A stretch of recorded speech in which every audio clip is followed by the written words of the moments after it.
মায়ার নবীর চতুর্পাশে, ঘরের চতুর্পাশে বেঈমানরা বেষ্টন করে আছে। বেঈমানরা চতুর্পাশে অস্ত্রসজ্জায় সজ্জিত হইয়া আজকে গভীর রাত্রিতে মুহাম্মদকে চিরবিদায় করে দিতে হবে। জাল বাঁধলো, আজকে মুহাম্মদকে ঘর থেকে বের করা যাবে না। জিব্রাইল আমিন এসে নবীর সামনে এসে হাজির। ডাক দিয়া কও পয়গম্বর, মক্কার সমস্ত কাফের বেঈমানের বাচ্চাগুলো আজকে আপনার ঘরের চতুর্পাশে এসে হাজির।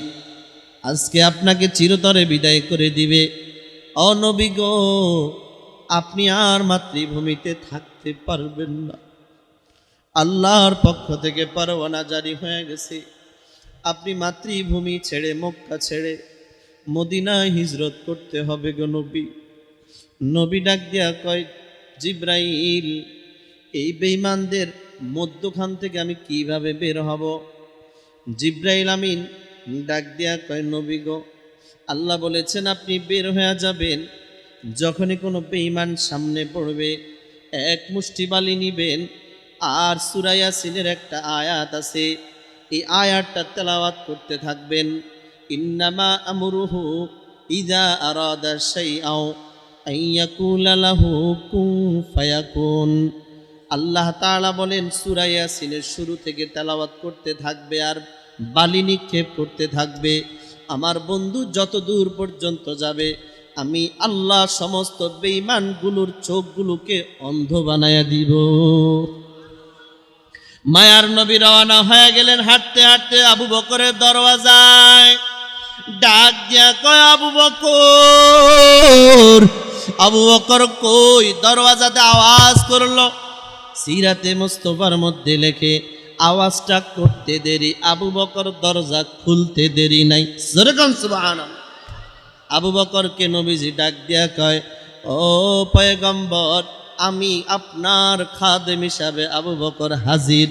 মায়ার নবী ডাক দিয়া কয়, আবু বকর, এ আবু বকর, তুমি কি ঘুমাও নাই? এত রাত তোমার চোখে যে ঘুম নাই? আবু বকর ডাক দিয়া কয়, নবী গো, ও নবী, আপনি হলেন রাহমাতুল লিল আলামিন, আপনি হলেন সমস্ত নবীদের নবী। আপনাকে না বানাইলে আল্লাহ আসমান বানাইতো না, আল্লাহ আপনাকে না বানাইলে জমিন বানাইতো না। আগুন, পানি, চন্দ্র, সূর্য, ঠান্ডা, গরম সব কিছু আপনার উসিলা আল্লাহ বানাইলেন। আপনি যে আমাকে 6 মাস আগে বলেছিলেন, এ আবু বকর, আমার সাথে সফর সঙ্গী তুমি হইতে হবে, 6 মাস আগে যে বলেছেন, ওই 6 মাস থেকে আজকের এই রাত পর্যন্ত আমি আবু বকর আমার পিঠটা এই ঘুমের বিছানায় লাগাই নাই। জোরে কান সুবহানাল্লাহ। মুসলমান আমার বাবা, হযরতে আবু বকর সফর সঙ্গী হয়ে গেছে। মায়ার নবী শহর রওনা হয়ে গেল মদিনার দিকে হিজরতের উদ্দেশ্যে।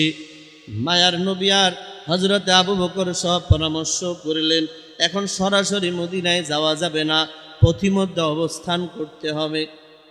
এক পাহাড়ের মধ্যে অবস্থান করলেন। পাহাড়ের গুহার একটার ভিতরে নবীজি ঢুকলেন। হযরতে আবু বকর তাকায়া দেখতেছে, হযরতে আবু বকর তাকায়া দেখতেছে বেঈমানদের পাও দেখা যায়। তারা খুঁজতে খুঁজতে পাহাড়ে আইসা ঢুকছে। এই বেঈমানরা যে ঘুরতেছে, তাদের পাও দেখা যায়। আবু বকর ডাক দেয়া কয়, পয়গম্বর, বেঈমানদের পাও দেখা যায়, আমরা কি এখান থেকে সরে যাব? বেঈমানরা যদি আমাদেরকে দেখে হত্যা করে ফেলবে।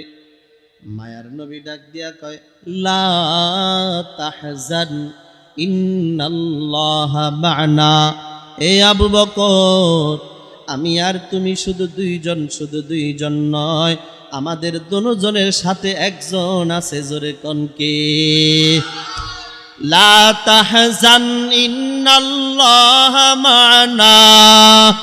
এ বাবা, গুনাহ করে মানুষ 4 কারণে। 1 নাম্বার কারণ, বান্দা মনে করে আমাকে কেউ দেখে না। 2 নাম্বার কারণ হলো বান্দা মনে করে আমার কাছে কেউ নাই। বলেন বাবা, দুনিয়ার যদি কেউ না থাকে, থাকেন একজন কে?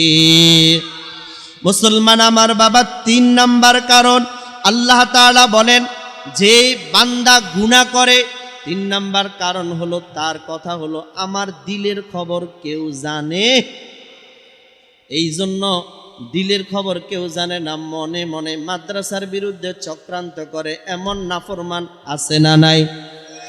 দিলে দিলে গুনাহ করে এমন নাফরমান গুনার জাল বুনে আছে না নাই? মসজিদের বিরুদ্ধে কথা কয়, মসজিদের বিরুদ্ধে দিলে দিলে ষড়যন্ত্র করে নাফরমান আছে না নাই? দিলের খবর জাননেওয়ালা একজন কে? আল্লাহ বলেন ওয়ায়ালামু খাইনাতাল আয়ুনি ওয়া মা তুখফিস সুদূর। কুরআন খুলে দেখেন, আল্লাহ বলেন বান্দা তোমার কলিজার মধ্যে তোমার দিলের মধ্যে গুনাহ নিয়ে যে জল্পনা কল্পনা করো সেই দিলের খবরও আমি আল্লাহ জানি। শুধু তাই নয়, চোখের পলক ইয়ালামু খাইনাতাল আয়ুনি ওয়া মা তুখফিস সুদূর। আল্লাহ বলে এই যে চোখের পলকে যে গুনাহ করো এই গুনার খবরও জানেন কে? আর জোরে বলেন কে? দিলের খবর আল্লাহ জানেন। 4 নাম্বার হলো আল্লাহ তাআলা বলেন আমাকে কেউ কিছু করতে পারবে না। বান্দা গুনাহগার মনে করে আমাকে কেউ কিছু করতে পারবে না, এই জন্য বান্দা গুনাহ করে। এই জন্য দেখবেন 30 বছর 32 বছর বয়সী এই যুবকটা একমাত্র শুধুমাত্র রাজনৈতিক প্রভাবের কারণে বাবার বয়সী বৃদ্ধকেও গালে চড় লাগাইতে দ্বিধাবোধ করে না, এমন যুবক আছে না নাই? যুবক যারা রাজনৈতিক প্রভাবে মানুষের উপরে জুলুম করছো, এই জুলুমের বিচার একদিন হবে, ঠিক না বেঠিক? এই গদি চিরস্থায়ী নয়। যেদিন পালাইছে এর আগের দিনও কি আপনারা কল্পনা করছেন? 16 বছর আল্লাহ ছাড় দিছে, ছেড়ে দেন নাই, ঠিক না বেঠিক?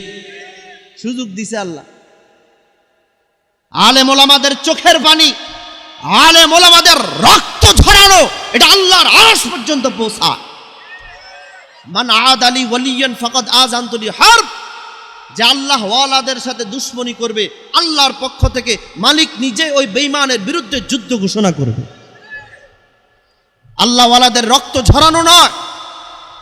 নাইব আমির শাহ হুজুর দামাত বারাকাতুহুর রক্ত ঝরাইছে বরিশালের জমিনে।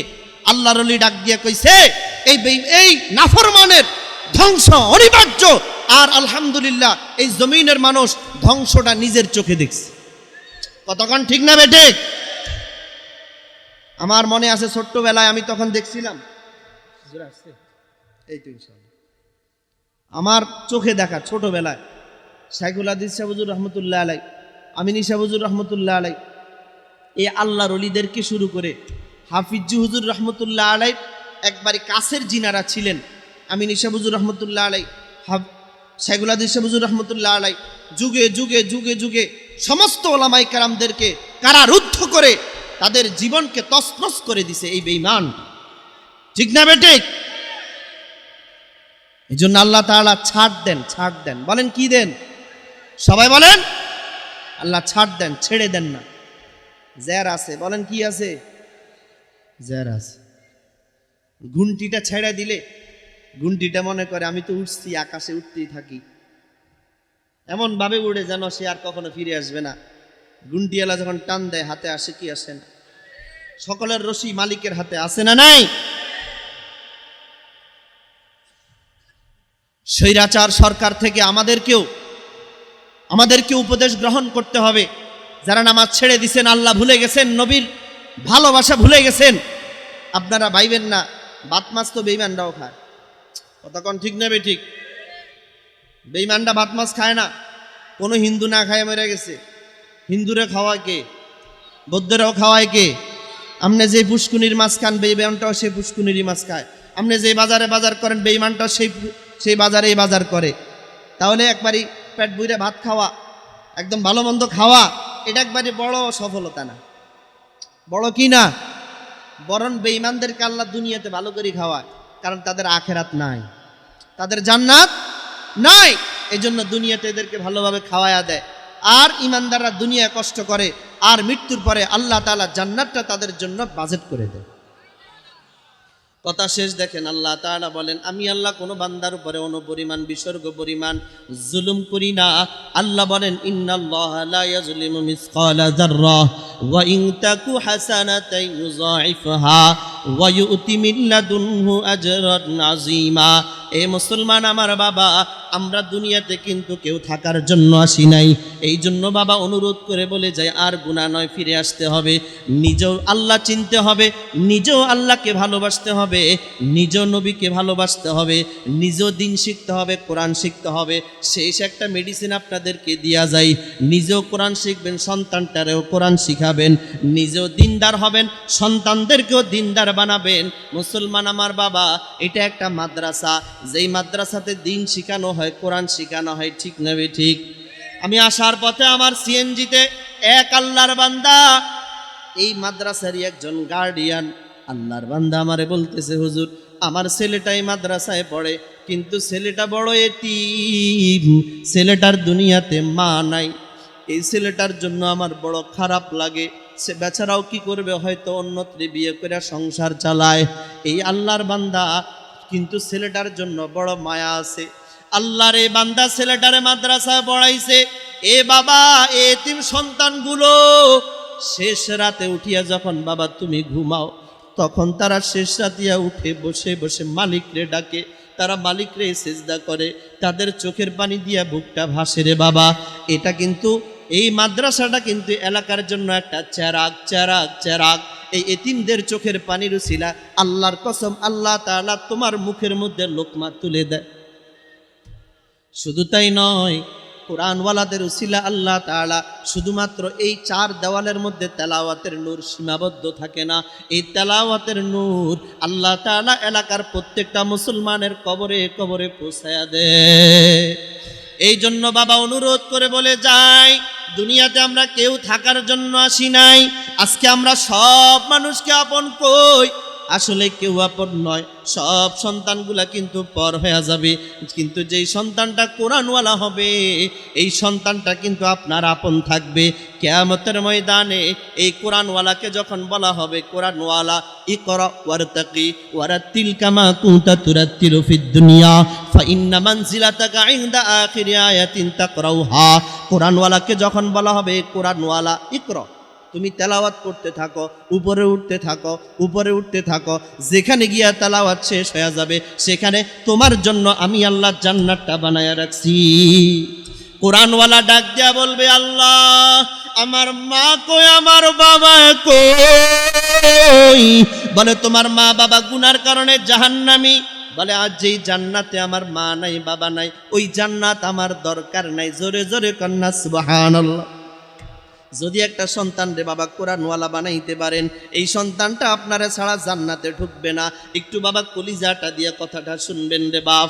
এই কোরআনওয়ালা বলবে, আল্লাহ আমার মাকে চাই, বাবাকে চাই, মাকে চাই, বাবাকে চাই।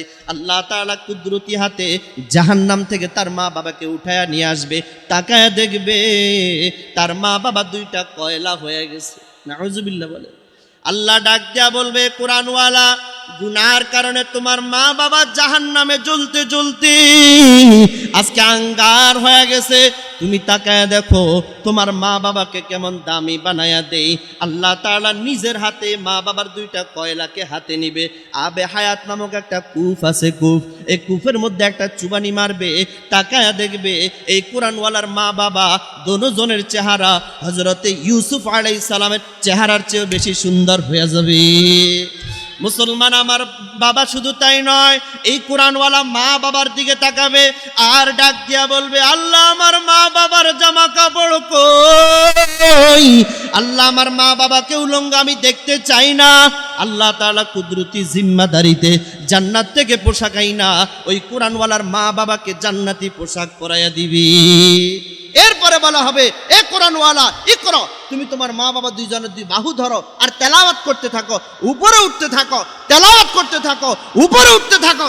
যেখানে গিয়ে তোমার তেলাওয়াত শেষ হবে সেখানে তুমি আবার তোমার মা বাবার জন্য জান্নাতের ফয়সালা হবে।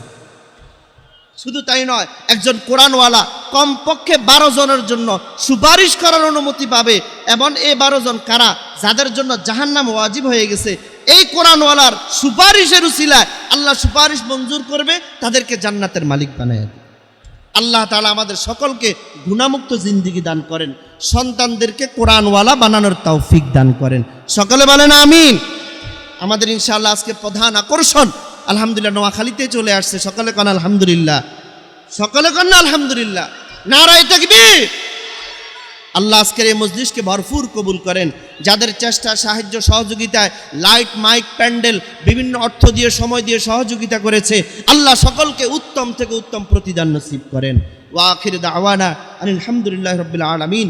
সুবহানাল্লাহি ওয়া বিহামদিহি সুবহানাল্লাহি ওয়া বিহামদিকা আশহাদু আল্লা ইলাহা ইল্লা আনতা আস্তাগফিরুকা ওয়া আতুবু ইলাইক।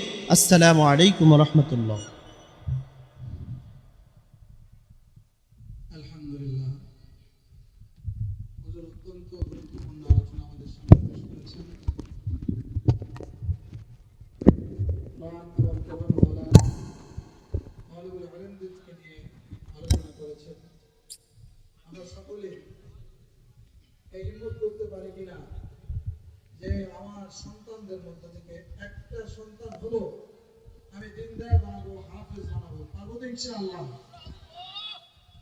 আল্লাহ আমাদের সকলকে কবুল করুন। আলহামদুলিল্লাহ, আমাদের মাঝে উপস্থিত হয়েছেন হযরত মাওলানা মুফতি আব্দুর রহমান কুপারি সাহেব। ওনার বলার পরেই আমাদের উনি পথে আছেন, আমরা উপস্থিত হয়েছেন। ইনশাআল্লাহ আশা করা যায় 10:30টার মধ্যে ইনশাআল্লাহ উনি আমাদের এখানে উপস্থিত হবেন। 10:30 থেকে 10:30টার ভিতরে উনি উপস্থিত হবেন।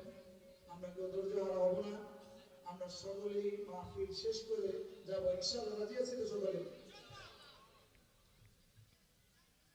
এই পর্যায়ে আমাদের সামনে গুরুত্বপূর্ণ আলোচনা পেশ করবেন